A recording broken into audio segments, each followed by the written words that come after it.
हाय focus, तो आज हम अपनी बची हुई यूनिट कवर करने वाले हैं।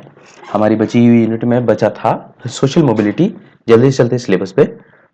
ये रहा हमारा सिलेबस। हमने सोशल स्ट्रेटिफिकेशन कंप्लीट कर लिया था। पॉवर्टी के कुछ कॉन्सेप्ट्स बचे हुए थे और मोबिलिटी बची हुई थी। तो आज हम पढ़ेंगे मोबिलिटी, पॉवर्टी और मोबिलिटी के टाइप्स। तो बिना टाइम वेस्ट किए जल्दी से चलते हैं पीपीटीज पे। इंडिया जीत गई कल, कोई बात नहीं, इंडिया को तो जीतना ही था। अब हम अपनी पढ़ाई चालू करते हैं फिर से। मेरा गला थोड़ा ज़्यादा ही खराब है, पर कोई बात नहीं, ये सब तो चलता रहता है। बात करते हैं पॉवर्टी एंड सोशल मोबिलिटी की। पॉवर्टी और सोशल मोबिलिटी क्या है, क्या हम दोनों को एक साथ पढ़ सकते हैं या नहीं? तो पॉवर्टी अगर हम समझें तो पॉवर्टी क्या है? Poverty is a multi dimensional aspect. Poverty is a multi dimensional social problem often expressed in terms of lack of material resource required for a minimum standard of life। क्या अब उसका मतलब क्या है? देखो, दो तरह के होते हैं। अगर सोशियोलॉजिस्ट पॉवर्टी को पढ़ रहा है तो वो पॉवर्टी को as a multi dimensional phenomena दिखेगा कि पॉवर्टी का केवल ये मतलब नहीं है कि लैक ऑफ मटेरियल रिसोर्सेज, नहीं, बहुत सारे कल्चरल, सोशल, पॉलिटिकल, बहुत सारे डायमेंशन होती हैं एक पॉवर्टी को डिफाइन करने में। ये सोशियोलॉजिस्ट का पॉइंट ऑफ व्यू है। पर अगर इसी चीज को इकोनॉमिस्ट पढ़ेगा, पॉवर्टी को अगर इकोनॉमिक पढ़ेगा, तो वो मोर और लेस सोर्सेज, रिसोर्सेज, इन्हीं पे फोकस रखेगा। और यही डिफिनेशन इसमें दी है कि पॉवर्टी जो है वो मल्टी डायमेंशनल सोशल प्रॉब्लम है, जो कि लैक ऑफ मटेरियल रिसोर्सेज और जो मिनिमम रिक्वायरमेंट चाहिए एक अच्छी स्टैंडर्ड लाइफ जीने के लिए, वो भी उसके पास नहीं है। तो वो इंडिविजुअल या वो पूरा ग्रुप पॉवर्टी पुअर कहलाएगा। अब it is influenced by the various factor, economic, social, psychological, cultural and political factor, जो भी हमने बात करी। ये हो गई पॉवर्टी। अभी सोशल मोबिलिटी क्या होती है? Social mobility on the other hand refers to the transition of individual group from one position in hierarchy to another। अभी समझते हैं क्या था हायरार्की। सोशल स्ट्रेटिफिकेशन में हमने समझा था कि कैसे हायरार्की स्टेब्लिश होती है। Stratification lead to hierarchy, then hierarchy क्या है कि कोई ऊपर है, कोई नीचे है। अब वो कास्ट में ऊपर नीचे है या क्लास में ऊपर नीचे है या किसी और पोजीशन पे ऊपर नीचे है, वो हमसे मतलब नहीं, क्योंकि ब्यूरोक्रेसी में भी तो हायरार्की होती है। Hierarchy on the basis of merit. तो अभी सोशल मोबिलिटी क्या बोलते हैं? सोशल मोबिलिटी का मतलब होता है किसी इंडिविजुअल और किसी ग्रुप को उसकी ऊपर से नीचे मूवमेंट करना या नीचे से ऊपर मूवमेंट करना उस हायरार्की में, उसको हम बोलते हैं सोशल मोबिलिटी। फिर से इंग्लिश में समझते हैं। Social mobility on the other hand, poverty क्या है? पॉवर्टी है लैक ऑफ रिसोर्सेज, वो अलग चीज है। सोशल मोबिलिटी क्या है? refers to the transition of individual or group from one position to another in a social hierarchy। ठीक, अब आगे समझते हैं। अंडरस्टैंडिंग पॉवर्टी, वही सोशियोलॉजिस्ट कैसे देखते हैं, इकोनॉमिक्स कैसे देखते हैं, ये तो हम समझ गए। पर जो सबसे इंपॉर्टेंट है वो है आइडिया ऑफ एब्सोल्यूट पॉवर्टी और आइडिया ऑफ रिलेटिव पॉवर्टी। बहुत इंपॉर्टेंट है, आता है, समझते हैं सोशियोलॉजिस्ट व्यू। सोशियोलॉजिस्ट क्या बोलते हैं? The sociologist look at a poverty is a multi dimensional concept. अभी हमने पहले बात करी इसकी। Considering various aspects of human wellbeing, they view poverty with in the framework of social problem and concern themselves with its cause and effect. मतलब जो sociologist है वो पॉवर्टी को सिर्फ लैक ऑफ रिसोर्सेज नहीं देखते हैं, वो बहुत सारे मल्टी डायमेंशनल चीजों को साथ में लेके चलते हैं जब वो पॉवर्टी की पढ़ाई कर रहे होते हैं या पॉवर्टी को समझ रहे होते हैं। और उनका कंसर्न होता है कि what causes poverty and what are the effects of poverty. मतलब किस कारण से पॉवर्टी हुई और जब पॉवर्टी हुई तो उसके क्या इफेक्ट हुए ओवरऑल सोसाइटी पे। पर जो इकोनॉमिक्स होंगे वो ये नहीं देखेंगे। Economics identifies the lack of economic resources as a primary cause of hardship of a person. They often focus on miserable aspects like income and purchasing power। और एक जो रीजन है सोशियोलॉजी और इकोनॉमिक में कि जो इकोनॉमिक्स है उसी के बीच से सोशियोलॉजी निकली हुई है। कैसे? देखो, इकोनॉमिक एज अ डिसिप्लिन, जो मैन है वो मैन को एज एन एंटिटी देखता है। मतलब जो इकोनॉमिस्ट है वो बेसिकली मिजरेबल चीजों पे, जो चीजें हम नाप सकते हैं वो उन पे फोकस रखते हैं। और वो जो आदमी है, जो इंसान है, जो इंडिविजुअल है, जो पर्सन है, उसको एज अ इंटिटी देखते हैं, मतलब उनकी पूरी स्टडीज में वो आदमी का कोई ज्यादा रोल नहीं है। द मैन और the individual will behave according to the miserable things. Miserable मतलब जो, जैसे मान लो कोई स्टॉक प्राइस है, तो स्टॉक प्राइस गिरा तो वो मान के चलेंगे कि इंसान के इमोशन का, इंडिविजुअल के इमोशन का, उसकी खुद की रैशनल थिंकिंग का कोई लेना देना है नहीं। पर जो सोशियोलॉजिस्ट है, सोशियोलॉजी विद इन इकोनॉमिस्ट ही एक एक्सपेक्ट है, तो सोशियोलॉजी इकोनॉमिक्स से ही निकली हुई है। बस वो तभी तो, अगर तुम कोई भी इंस्टीट्यूशन उठा के देखो, चाहे वो लंदन स्कूल ऑफ इकोनॉमिक्स हो, तो स्कूल ऑफ इकोनॉमिक्स में एक डिपार्टमेंट है जो है sociology, Delhi school of economics में एक डिपार्टमेंट है जो है सोशियोलॉजी। तो ये जो डिसिप्लिन है वो इकोनॉमिक्स से ही निकले हुए हैं। जो सोशियोलॉजिस्ट है वो एक तरह का, सोशियोलॉजी ने जो मैन है उसको एज अ रैशनल एंटिटी देखा है। सोशियोलॉजी ये मानती है कि हाँ, इंसान के अपने भी या उस इंडिविजुअल की अपनी भी रैशनल थिंकिंग है। He might behave according to the thinking, his thinking और her thinking, rather than the calculations and the formulas और द मार्केट सिचुएशन। तो ये डिफरेंस है बेसिकली सोशियोलॉजिस्ट और इकोनॉमिक्स में। तो जब दोनों डिसिप्लिन पॉवर्टी को पढ़ेंगे तो वो अलग अलग तरह से पढ़ेंगे। ये तो उतना इंपॉर्टेंट नहीं है, जो इंपॉर्टेंट है वो है एब्सोल्यूट पॉवर्टी और रिलेटिव पॉवर्टी। एब्सोल्यूट पॉवर्टी क्या बोलती है? Absolute poverty measured in terms of benchmark like per capita income in absolute terms such as global parameter of $1.25 per day. However, this approach has limitation due to differences in purchasing power and currency. तो absolute poverty को नापने के लिए हमें एक benchmark चाहिए। उस benchmark से ही हम डिसाइड करते हैं। अगर उस बेंचमार्क के ऊपर जो आया वो पुअर नहीं है, जो उसके नीचे आया वो है पुअर। अब ये बेंचमार्क वर्ल्ड लेवल पे तो ग्लोबल पैरामीटर हो गए, हर एक नेशन के अपने अपने, जैसे हमारे यहाँ तेंदुलकर कमेटी की रिपोर्ट बनी 2008 के आसपास, तो हम उसके हिसाब से पॉवर्टी नापते हैं। ऐसे ही खूब सारी लाइंस हैं, अभी हम उसको देखेंगे जब हम डेटा और सेंसस पढ़ेंगे। 2011 का सेंसस का एक डेडिकेटेड वीडियो, उसमें कुछ फिगर्स होंगे, फैक्ट्स होंगे जो जरूरी होंगे। अब रिलेटिव पॉवर्टी क्या होती है? रिलेटिव पॉवर्टी के लिए हमें कम से कम 2 लोग चाहिए, या 2 से ज्यादा लोग चाहिए। रिलेटिव मतलब गरीबी किसी के रिलेशन में। फॉर एग्जाम्पल, हर एक स्टेटस है। अब अगर 2 इंडिविजुअल हैं, जरूरी नहीं है कि वो एब्सोल्यूट पुअर ही हो, पर हो सकता है वो पॉवर्टी लाइन के ऊपर हो, पर हाँ वो एक दूसरे से अमीर या गरीब हो, तो वो एक हो जाएगा रिलेटिव पुअर, एक हो जाएगा रिलेटिव अमीर। इंग्लिश में क्या लिखा? Argues that poverty is culturally defined and measured in terms of relative deprivation. This approach considers the context and standard of living within a specific society. अब मेजर थ्योरीज ऑफ पॉवर्टी मतलब क्या क्या theories हैं जो thinkers ने दी हैं, या हम किस तरीके से पॉवर्टी को अप्रोच करते हैं जब हम उसको थ्योराइज करते हैं। पहला क्या है? Blame the poor versus blame the system.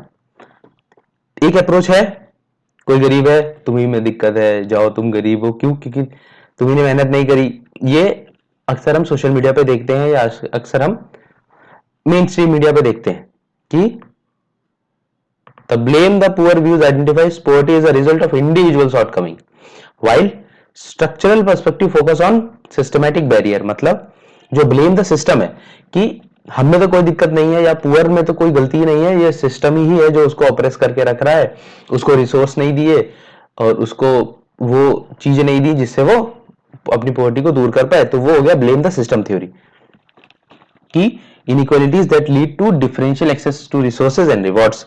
मतलब इनइक्वालिटी आई क्यों? क्योंकि तुमने रिवॉर्ड और जो एक्सेस ऑफ रिसोर्सेज है वो सबको अलग अलग तरह से दिया, जिससे वो गरीब रह गए। तो ये सिस्टम की कमी।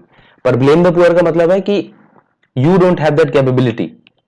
ब्लेम द पुअर का ये मतलब है कि जो इंडिविजुअल है उसी की शॉर्टकमिंग्स है, उसी में दिक्कत है, सिस्टम तो सब ठीक है।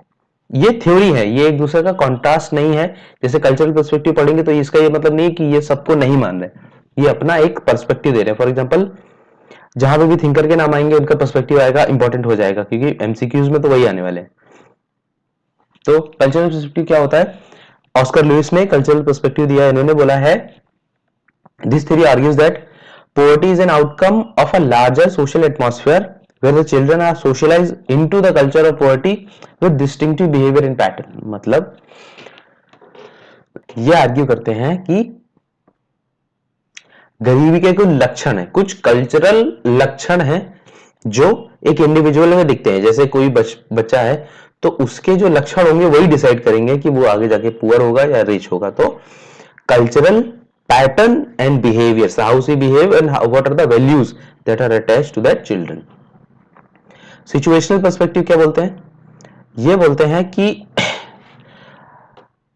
जो एक इंसान पुअर है उसमें बाकी सारे फैक्टर्स भी इन्वॉल्व है। जैसे we use poverty as a result of external situation constraint rather than the value system of the poor। मतलब कल्चरल पर्सपेक्टिव ने क्या बोला कि हमारे जो नॉर्म्स है, हमारी जो कल्चरल पैटर्न्स और वैल्यूज है उससे फर्क पड़ता है कि जैसे हम सोशलाइज हो रहे हैं, जहां हम जा रहे हैं, उससे फर्क पड़ता है कि हम आगे जाके मतलब हम पुअर्टी में जाएंगे या नहीं।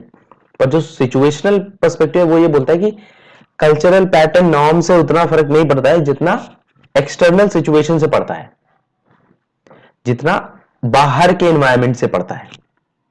आगे फोर्थ जो पर्सपेक्टिव है वो है विशियस साइकिल ऑफ पॉवर्टी। मतलब one thing lead to another. For example, अगर तुम ये देखो कि अच्छी एजुकेशन क्यों नहीं मिली, अच्छी एजुकेशन इसलिए नहीं मिली क्योंकि गरीब थे। गरीब क्यों रह गए, गरीब इसलिए रह गए क्योंकि अच्छी एजुकेशन नहीं मिली। तो ये एक विशियस साइकिल है। This theory argues that various factor causing poverty works in a way that traps a poor man in a cycle that they can never escape। अभी हमने वही विशियस साइकिल की बात करी। क्यों? क्योंकि एक चीज नहीं है, क्यों? क्योंकि दूसरी ही नहीं है। इसके बाद मोर थ्योरीज ऑफ पॉवर्टी। इसके पहले जो थी ये मेजर थ्योरीज थी। अब इसके बाद कुछ और थ्योरी है, जैसे स्ट्रैटिफिकेशन थ्योरी। स्ट्रैटिफिकेशन थ्योरी क्या बोलती है? This theory views the poor as a part of larger stratification scheme in society। This theory views poor as a part of a larger stratification scheme in society। Functionalists argue that poverty persists because it serves certain functions for society, while non-functional view focus on how certain groups are more likely to experience poverty। अभी समझना, जो functionalist है वो बोलते हैं poverty is important। poverty इसलिए है समाज में क्योंकि पॉवर्टी से हमें बहुत सारे फंक्शंस मिल रहे हैं। फॉर एग्जांपल, समाज में जो पुअर हैं हम उनसे एक्टिविटी करवा सकते हैं, मिनिमल एक्टिविटी करवा सकते हैं, उनसे वो काम करवा सकते हैं जो बाकी कोई नहीं कर रहा है, because they are poor and they want to sustain their life. ये फंक्शनलिस्ट का पर्सपेक्टिव है। ये सिर्फ पर्सपेक्टिव है, इसका ये मतलब नहीं है कि आई एम आर्ग्यूइंग दैट और the person who is arguing that is wrong. अभी रॉन्ग राइट का बात नहीं, अभी एक पर्सपेक्टिव की बात है। तो जो स्ट्रैटिफिकेशन थ्योरी है उसमें जो फंक्शनलिस्ट बोलते हैं वो ये बोलते हैं कि नहीं, पॉवर्टी है certain function to perform in society, और उस फंक्शन से मतलब हमें बहुत सारे काम, जो हमारे बहुत सारे काम है वो हम बहुत सस्ते में करवा सकते हैं जो कोई नहीं करेगा। साफ सफाई करना अच्छी चीज है, साफ सफाई ऐसा करने में दिक्कत नहीं है, पर the levelling that is attached to the साफ सफाई, उसकी वजह से हम उसको एक्चुअल में साफ सफाई इतनी जरूरी है कि उसके लिए सबसे ज्यादा पेमेंट होनी चाहिए, लेकिन क्योंकि पॉवर्टी है कोई और करना नहीं चाहता तो उस काम को हम उनसे करवा सकते हैं जो गरीब है, जिनके पास पैसे नहीं है, क्योंकि वो पैसे के लिए वो काम कर देंगे। तो एक सर्टेन फंक्शन है जो पॉवर्टी की वजह से ही समाज में हो रहा है, तो इसीलिए वो बोलते हैं गरीबी जरूरी है। जो फंक्शनलिस्ट है वो ये आर्ग्यू कर रहे हैं कि गरीबी इसलिए जरूरी है, पर जो नॉन फंक्शनलिस्ट है वो ये बोलते हैं कि नहीं, कुछ ग्रुप हैं जो ज्यादा वनरेबल हैं पॉवर्टी को एक्सपीरियंस करने के लिए। तो ये एक स्ट्रैटिफिकेशन की थ्योरी है कि स्ट्रैटिफिकेशन थ्योरीज में फंक्शनलिस्ट ये बोलते हैं। जब भी फंक्शनलिस्ट बात आएगी तो वो अपोज नहीं करेंगे, वो हमेशा यही बोलेंगे कि जो देखो फंक्शनलिस्ट का बेसिक मतलब ये होता है, जो स्ट्रक्चरल फंक्शनलिस्ट और फंक्शनलिस्ट दोनों में मोरल लेस बात ये होती है कि समाज में अगर कोई भी चीज है तो वो ऐसे ही नहीं है, उसका एक रोल है, उसका एक फंक्शन है। अब वो फंक्शन कितना है नहीं है वो बताते हैं। डायलेक्टिकल अप्रोच क्या होती है? डायलेक्टिकल अप्रोच है मार्क्सिस्ट अगेन। तो मार्क्सिस्ट क्या बोलते हैं? Marxist argues that poverty can only be understood in terms of the effect of capitalist economy equating the question of why poverty and why wealth. मतलब ये एक तरह से इनइक्वालिटी दिखाना चाहते हैं कैपिटलिस्ट इकोनॉमी में कि गरीबी इसलिए है क्योंकि वेल्दीनेस भी है। मतलब समझे, they are actually focusing on both extremes कि कुछ लोग गरीब इसलिए हैं क्योंकि बहुत लोग अमीर हैं, ऐसे नहीं, बहुत लोग गरीब इसलिए हैं क्योंकि उनका जो पैसा है वो एक्चुअली में जो वेल्दी है उनके पास चला गया है। तो ये एक्चुअली में टू एक्सट्रीम्स को दिखाना चाह रहे हैं इन कैपिटलिस्ट सोसाइटी। और फिर बाद में आर्ग्यू करते हैं कि capitalism is actually increasing more and more inequality और this kind of dialectical approach. तीसरी जो थ्योरी है वो है पॉवर्टी एंड पावर थीसिस। मतलब जो राल्फ मिलीबान ने इंपॉर्टेंट थिंकर है, so Ralph Miliband argues that the poor are the weakest group in the power struggle for scarce resources, often lacking bargaining power and trade union support। देखो ये कुछ कुछ functionalist का anti है। देखो कैसे,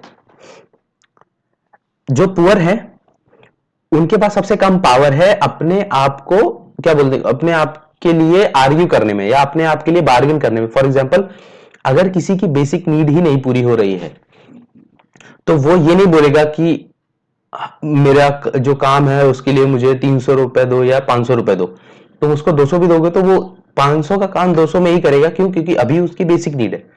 हम बार्गेन तब करते हैं जब हमें पता है कि अगर बार्गेनिंग सही से नहीं भी हुई या अगर मान लो डील सही से नहीं भी गई तो हमें उतना फर्क नहीं पड़ेगा, हमें जीने के लाले नहीं पड़ेंगे।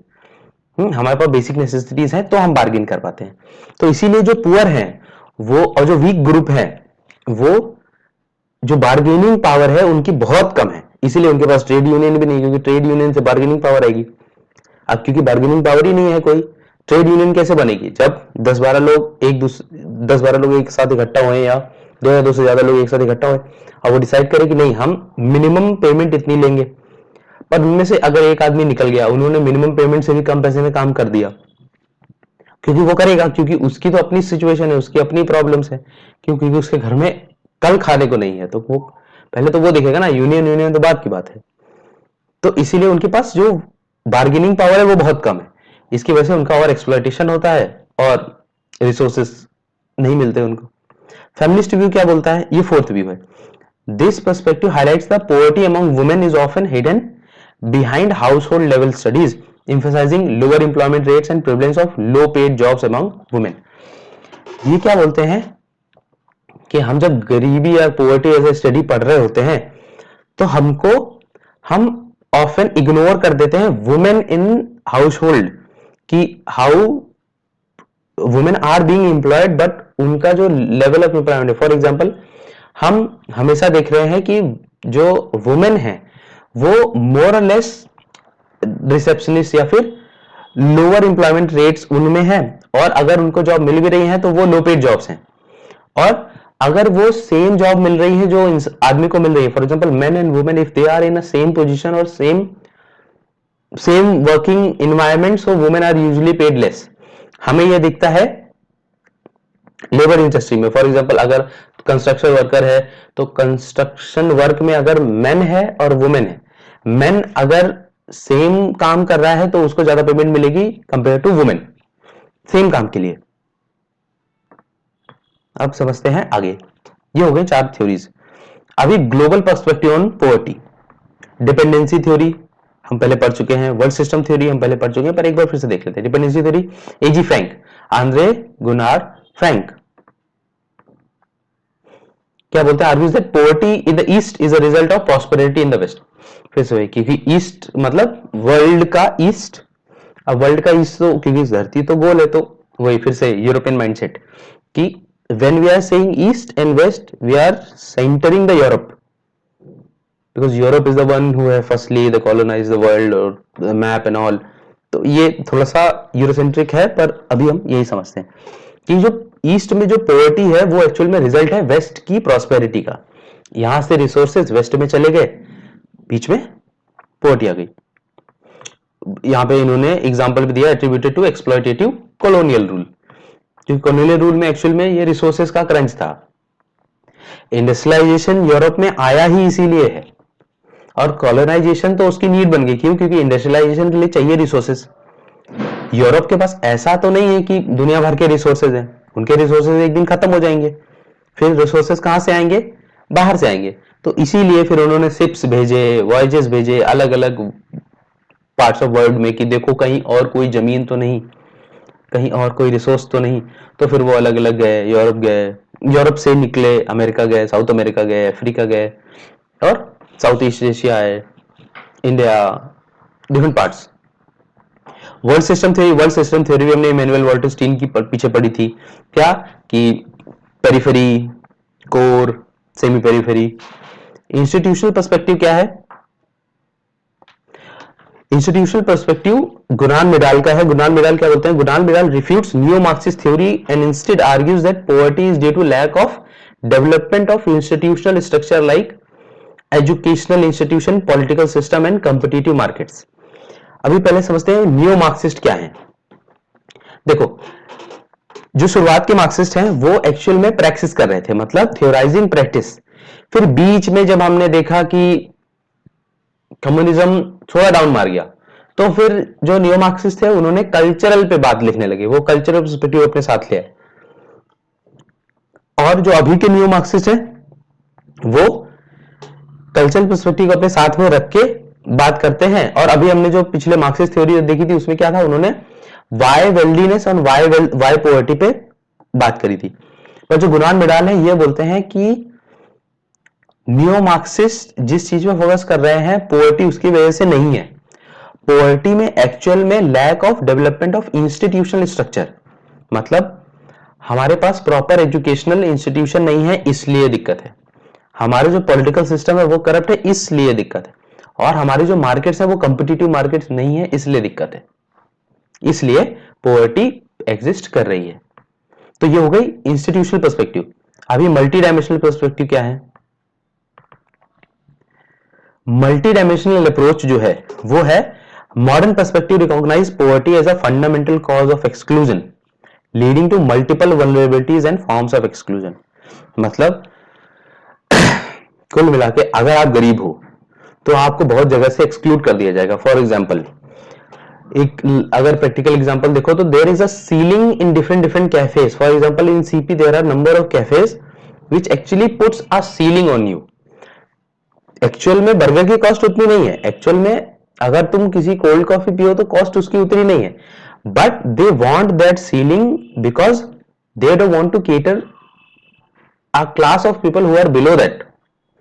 अगर कोई कोल्ड कॉफी 2000 की मिल रही है या कोई कोल्ड कॉफी 500-600 की मिल रही है, उसकी एक्चुअल कॉस्ट उतनी है ही नहीं, बट क्योंकि उनको वो सीलिंग बनानी है, एक सर्टेन क्लास ऑफ पीपल के लिए ही वो केटर कर रहे हैं, तो इसीलिए ये एक तरह की सीलिंग है। तो अगर कोई गरीब है तो वो it will lead to multiple vulnerabilities, for example exclusion और forms of exclusion. Multiple vulnerabilities क्या है? अगर आप गरीब हो तो फिर मेडिकल एक्सपेंस और हाउसिंग फिर सब खराब हो जाएगा। बेसिक फैसिलिटी, हैप्पीनेस इंडेक्स, वो भी सब भी चला जाएगा। और एक्सक्लूजन तो हो गए, जैसे अभी हमने देखा, ये तो एक एग्जांपल हो गया, मॉडर्न एग्जांपल इसके। अगर भी बहुत सारे एक्सक्लूजन है। ये तो हो गई पॉवर्टी। हमने पॉवर्टी को अच्छे से समझा, 2-3 थिंकर समझे, ऑस्कर लुइस, गुनान मिडाल और राल्फ मिलिबन। अब हम समझते हैं व्हाट इज सोशल मोबिलिटी, जो कि हमारे सिलेबस में है। और इसके बाद हम सीधे इंडियन पार्ट पे, फिर अभी इंडियन सोशियोलॉजी पे आ जाएंगे। Not sociology in India but sociology of India, दोनों में फर्क होता है, वो हम जब इंडियन सोशियोलॉजी पढ़ेंगे तब हम समझेंगे। अभी अंडरस्टैंडिंग सोशल मोबिलिटी, डिफिनेशन क्या है? इंपॉर्टेंट डिफिनेशन है और इसके टाइप्स बहुत इंपॉर्टेंट है, हर बार आते हैं, इस बार भी आएंगे। डिफिनेशन क्या है? Social mobility refers to the transition of individual और group from one position in the social hierarchy to another. Same एक हायरार्की है, कब बनी? जब सोशल स्ट्रैटिफिकेशन हम पढ़ रहे थे, लीड्स टू हायरार्की, हायरार्की बनी। अब उस हायरार्की में किसी एक इंडिविजुअल और ग्रुप की पोजीशन ऊपर नीचे जाने को ही हम सोशल मोबिलिटी बोलते हैं। अभी वही same link to stratification, the concept is closely link to stratification evolving as hierarchical pattern developed in society, अभी हमने थोड़ी देर पहले बात करी थी। थ्योरेटिकल पर्सपेक्टिव क्या बोलते हैं? फंक्शनलिस्ट लाइक पासन views mobility as a result of societal differentiation, while Marx argues that high social mobility weakens class solidarity. Parson क्या बोलते हैं कि जो सोशल मोबिलिटी है वो एक्चुअल में सोसाइटल डिफरेंशिएशन का एक पार्ट है। सोसाइटल डिफरेंशिएशन क्या मतलब? क्योंकि हायरार्की है तो हर एक इंडिविजुअल की अलग अलग कैपेबिलिटीज है, हर एक इंडिविजुअल और ग्रुप की अलग अलग डिमांड्स हैं, उनकी नीड्स अलग है, इसीलिए हायरार्की है। पर जो मार्क्स बोलते हैं वो बोलते हैं कि ये जो सोशल अब क्योंकि सोसाइटल डिफरेंसेस हैं, नीड्स चेंज हुई तो मोबिलिटी भी बढ़ गई। पर जो मार्क्स बोलते हैं वो बोलते हैं कि जो सोशल मोबिलिटी है वो एक्चुअल में क्लास सॉलिडेरिटी को वीक करती है। अब क्लास सॉलिडेरिटी मतलब ये समझ लो, आज मान लो कोई मिडिल क्लास है, नीचे पुअर क्लास, ऊपर high class, upper middle class मान लो, हाई क्लास तो दे आर डिफरेंट। अभी हाई क्लास की भी हम बात करेंगे कि how they have made a glass ceiling. अभी आगे वो कॉन्सेप्ट आएगा कि जो हायर, जो एक्चुअल में हायर क्लास है, हम अपर मिडिल क्लास की बात नहीं कर रहे। अपर मिडिल क्लास के ऊपर एक क्लास है उसको बोलते हैं हायर क्लास। वो how they actually recruit within themselves और वो एक अपना ग्लास सीलिंग बना के रखते हैं। जो मार्क्स बोलते हैं वो बोलते हैं कि अगर बहुत ज्यादा सोशल मोबिलिटी हो रही है, पुअर से मिडिल क्लास से अपर मिडिल क्लास, फिर अपर मिडिल क्लास से पुअर क्लास, तो इससे जो क्लास सॉलिडेरिटी है वो खत्म हो जा रही है। कैसे? मान लो ऐसे दो दोस्त लोग हैं, दो दोस्त हैं, दोनों मिडिल क्लास में हैं, एक अपर में चला गया, एक पुअर में चला गया, सॉलिडेरिटी खत्म। फिर अगले दिन मतलब 1-2 महीने या 3 महीने बाद फिर क्या हुआ? फिर जो पुअर था वो अपर मिडिल क्लास चला गया, वो नीचे चला। तो इससे क्लास एज अ जो वो ऐसे अपने आप को जो सेम क्लास में देखते थे वो खत्म हो गया। तो इससे सॉलिडेरिटी खत्म हो रही है धीरे धीरे। अब इंडिविजुअल वर्सेस कलेक्टिव, मतलब इंडिविजुअल मोबिलिटी भी होती है और कलेक्टिव मोबिलिटी भी होती है। Mobility can occur eight individual level और कलेक्टिव लेवल। जब कलेक्टिव लेवल पे होती है तब उसको बोलते हैं स्ट्रक्चर मोबिलिटी। अभी हम स्ट्रक्चर्ड मोबिलिटी के 2-3 एग्जांपल देखेंगे। एग्जांपल मोस्टली इंडिया स्पेसिफिक ही रखेंगे ताकि समझ में तो आए। टाइप्स ऑफ सोशल मोबिलिटी, अभी टाइप्स की बात करते हैं। ये one of the most important concept है, पिछली बार भी आया है, हर बार आता है, और इसमें से 2 इंपॉर्टेंट हैं। पहला वर्टिकल मोबिलिटी और हॉरिजॉन्टल मोबिलिटी। वर्टिकल मोबिलिटी क्या होती है? ये हायरार्की है। मान लो ब्यूरोक्रेसी में, मान लो कॉर्पोरेट में ये हायरार्की। वर्टिकल मोबिलिटी का मतलब है एक इंडिविजुअल है, उसका प्रमोशन हुआ लेडर में ऊपर, फिर प्रमोशन होगा लेडर में ऊपर, फिर सीईओ। एक इंडिविजुअल है, काम ठीक से नहीं हुआ, एचआर और वो फॉरेन इन्वेस्टमेंट सब बाहर चली गई, नीचे आ गया, फिर डिमोशन हो गया। तो इस तरह की मोबिलिटी को हम बोलेंगे वर्टिकल मोबिलिटी। इंग्लिश में भी वही चीज लिखी है, एक बार पढ़ लेते हैं। मूवमेंट अप और down the social hierarchy. Ascending मतलब moving up, promotion, descending moving down, job loss. इस तरह की मोबिलिटी को हम बोलेंगे vertical mobility. What is horizontal mobility? Horizontal mobility है movement with in the same class और status such as switching job without changing in rank. For example, अगर कोई इंडिविजुअल है, वो मान लो मैं जोमेटो में डिलीवरी पार्टनर हूं, मैंने जॉब छोड़ी, मैं स्विगी में डिलीवरी पार्टनर बन गया, तो मोबिलिटी हुई, पर ये हॉरिजॉन्टल मोबिलिटी है, ये वर्टिकल मोबिलिटी नहीं है। तो क्लास स्टेटस दो सेम रहा, बस जॉब स्विच हो गई। इंटरजनरेशनल मोबिलिटी क्या होता है? Through generation. फॉर एग्जाम्पल बहुत पहले परदादा मान लो शेफर्ड थे, फिर उसके बाद दादा, फिर किसी की गवर्नमेंट जॉब लगी, फिर आगे। तो जो मोबिलिटी थ्रू जनरेशन आती है वो होती है इंटरजनरेशनल मोबिलिटी। जैसे change in social standing across generation. For example, farmers child become a doctor. हम बहुत एग्जाम्पल देखते हैं, बहुत न्यूज आती है, किसान का बेटा बना आईएएस। तो ये क्या है? इंटरजनरेशनल मोबिलिटी है। इंट्रा जनरेशनल मोबिलिटी होती है with in the life span, मतलब अपनी लाइफ स्पैन में ही अपने करियर में ग्रो कर जाना। जैसे change within individuals life time such as career progression from clerk to executive. अगर कोई इंसान क्लर्क से सीईओ या एग्जीक्यूटिव बन गया, one of the example is in our history, one of the example is Robert Clive is the one जो as a clerk आए थे ईस्ट इंडिया कंपनी में, बट फिर बनते बनते वो एक्चुअली में इज अ हेडमिन्स। तो क्योंकि तो ये क्या थी, ये थी इंट्रा जनरेशनल मोबिलिटी। थोड़ा अच्छा एग्जांपल लेते हैं, रॉबर्ट क्लाइव का एग्जांपल अच्छा है, पर वो ज्यादा लोग, क्योंकि हिस्ट्री नहीं है अभी, तो हम सोशियोलॉजी पढ़ रहे हैं। तो जैसे मान लो तुम अभी, मान लो तुमने पीजी क्लियर किया, फिर पीजी क्लियर करके तुमने एमए किया, एमए के बाद तुम्हें अच्छी जॉब लगी जो पहले नहीं थी, तो ये हो गई इंट्रा जनरेशनल मोबिलिटी, खुद की ही जनरेशन में मोबिलिटी, अपवर्ड या डाउनवर्ड भी, डाउनवर्ड मोबिलिटी भी होती है। डाउनवर्ड मोबिलिटी हम देखते हैं बहादुर शाह जफर की, हिस्ट्री के एग्जांपल छोड़ते हैं। इंटरजेनरेशनल मोबिलिटी मतलब पापा फिर बेटे ने कुछ कर दिया, फिर उसके बेटे ने कुछ कर दिखाया, तो ये हो गई इंटरजेनरेशनल मोबिलिटी। स्ट्रक्चरल मोबिलिटी क्या होती है? स्ट्रक्चरल मोबिलिटी का मतलब है large scale shift or due to social changes like post 1990s IT booms in India enabling mass upward mobility। Structural mobility का one of the finest example है गुरुग्राम और नोएडा के areas. For example Gurugram is actually not as developed in 1970s, but जैसे Rajiv Gandhi government आई, तो Rajiv Gandhi government ने actual में they have started taking land from the farmers, और उन्होंने बहुत हाई प्राइस में उस वहां की जमीनों को लिया। और जब उन्होंने उस जमीनों को लिया, तो कल जिन फार्मर्स के अकाउंट में 12-13 हजार थे, अगले दिन उनके अकाउंट में 50 से 60 करोड़ रुपए थे।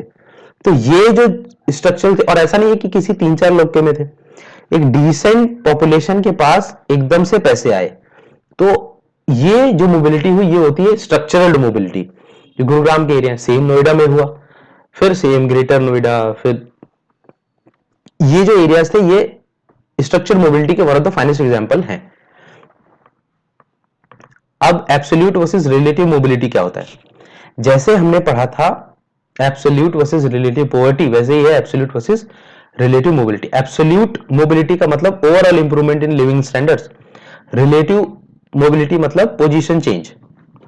एब्सोल्यूट मोबिलिटी को तुम ऐसे समझो कि हाँ, एक्चुअल में कुछ मोबिलिटी हुई, एक्चुअल में हमारी स्टैंडर्ड ऑफ लिविंग इंप्रूव हुए।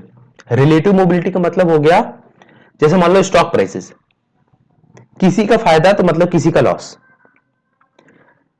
रिलेटिव मोबिलिटी मतलब जैसे मान लो तुमने स्टॉक्स में पैसा डाला, अब तुम्हारे पास अगर पैसा आया, तुमने सही टाइम पे उसको बेच दिया, तो मतलब अगर मार्केट डाउन गया तो किसी का लॉस हुआ, इसलिए तुम्हारा फायदा हुआ। तो ये रिलेटिव मोबिलिटी है, मतलब किसी का अगर लॉस हो रहा है तो किसी का फायदा हो रहा है। पर जो एब्सोल्यूट मोबिलिटी होती है, उसमें सबका ही एक तरह से living of standard of living बढ़ रहा है। अब factor affecting, what are the factors which affect social mobility? पहला एजुकेशन, एजुकेशन इंटरजेनरेशनल मोबिलिटी को बढ़ा सकता है। दूसरा सोशल कैपिटल, नेटवर्क्स इंपॉर्टेंट है, पॉलिटिकल सिस्टम इंपॉर्टेंट है, डेमोक्रेसी, ओपननेस और कल्चरल वैल्यूज भी इंपॉर्टेंट है। Other factors include industrialisation, urbanisation, social movement, migration, legal frameworks like affirmative action, technological changes that shifts labour demands. ये भी social mobility के लिए important है। अब हम समझते हैं what are the challenges and criticism to mobility. सबसे पहला, overhyped mobility. Study shows that most of the mobility is short range. बस इसी की हम बात कर रहे थे। Most of the mobility is short range मतलब बिटवीन एडजेसेंट स्ट्रेचा। ये जो हमने अभी थोड़ी देर पहले एग्जांपल लिया था, क्लर्क का सीईओ बनना, ये one of the rarest example है, one of the rarest example है। क्यों? क्योंकि देखो, जैसे अगर मान लो ये एक हॉरिजॉन्टल लैडर है, तो जो मोबिलिटी होती है वो यहां से यहां नहीं होती है। हमने यूजुअली ये नहीं देखा कि क्लर्क किसी कंपनी में जो एज अ, जैसे फॉर एग्जांपल जोमेटो का अगर कोई, मान लो जोमेटो में अगर कोई डिलीवरी पार्टनर है, तो हम उससे ये एक्सपेक्ट नहीं कर सकते वो आज डिलीवरी पार्टनर है तो अपनी ही लाइफ स्पैन में कभी सीईओ भी बन जाएगा जोमेटो का। नहीं बनेगा, सब जानते हैं। क्यों? क्योंकि मोबिलिटी इतनी भी ज्यादा नहीं है, ओवर हाइप्ड है। तो जो पहले क्रिटिसिज्म ये यही है कि वो जो डिलीवरी पार्टनर है वो ज्यादा से ज्यादा हो सकता है उसको डेस्क जॉब मिल जाए, या डेस्क जॉब से एक और ऊपर मिल जाए। फॉर एग्जांपल इन पुलिसिंग में हम देखते हैं जो कांस्टेबल है वो कांस्टेबल रेयरली सब इंस्पेक्टर बनते हैं। कांस्टेबल से हेड कांस्टेबल, फिर उसके बाद एक और, या बीच में एक सीनियर कांस्टेबल, बस इतने में ही रिटायरमेंट हो जाता है। बहुत लाखों में या हजारों में एक होते हैं जो सब इंस्पेक्टर तक ही पहुंच पाते हैं। और जो सब इंस्पेक्टर इंस्पेक्टर होते हैं वो रेयरली उसके ऊपर जा पाते हैं, क्योंकि वो मोरलेस सेम ही चीज में रहते हैं। एक वेब सीरीज है ब्लैक वारंट, उसमें भी यही, उसमें वन ऑफ द एग्जांपल ये है कि हम तो तिहाड़ जेल में ही रहेंगे, जो ऊपर के जो आईपीएस लोग हैं वो आएंगे, अपना टेन्योर पूरा करेंगे, चले जाएंगे। तो हाँ, ओवरहाइड मोबिलिटी जो है वो ओवरहाइड है, इतनी भी मोबिलिटी नहीं है। जो दूसरा क्रिटिसिज्म है वो है एलीट सेल्फ रिक्रूटमेंट, मतलब जो अपर स्टेटा के लोग हैं वो अपने आप में ही रिक्रूटमेंट कर लेते हैं। मतलब जो, जैसे एक है पुअर क्लास, एक है मिडिल क्लास, एक है अपर मिडिल क्लास, एक है हायर क्लास। जो हायर क्लास है वो एक्चुअल में अपने आप में ही सेल्फ रिक्रूटमेंट कर लेती है, वो अपर मिडिल क्लास और मिडिल क्लास से लोगों को लेती ही नहीं है अपने में। तो उनका जो इलीट सेल्फ रिक्रूटमेंट है वो एक तरह का ग्लास सीलिंग इफेक्ट डालता है, जिससे मोबिलिटी हिंडर होती है। स्ट्रक्चरल बैरियर्स भी हैं, factors like race, gender, caste continue to limit the opportunities for many. Caste plays a very important role, even in bureaucracy class caste plays a very important role. और close stratification system, some society remain rigid based on caste, slavery, ethnic and gender, severely limiting mobility। तो जो close stratification system है, जैसे caste system है, तो caste system actual में mobility को तो रजिस्ट करता है। तो बस हमारा मोबिलिटी खत्म हुआ, हमारा पॉवर्टी खत्म हुआ। अब हम एक्चुअल में डाइव इन करेंगे इंडियन पार्ट ऑफ सोशियोलॉजी को। तो एक जल्दी से कॉन्सेप्ट समझते हैं, सोशियोलॉजी ऑफ इंडिया और sociology in India. Sociology of India का मतलब है we are actually studying about India, और सोशियोलॉजी इन इंडिया का मतलब है being in India we are studying sociology. और अगले वीडियो में देखेंगे, फिर हम इंडियन सोशियोलॉजी पे बात करेंगे, फिर M N. Srinivas, dominant caste, Mysore, Veena Das, Oberoi, इन सब पे बाद में हम बात करेंगे। तो तब तक के लिए इतना ही, मिलते हैं नेक्स्ट वीडियो में, नेक्स्ट यूनिट में। तब तक के लिए बाय फोक्स।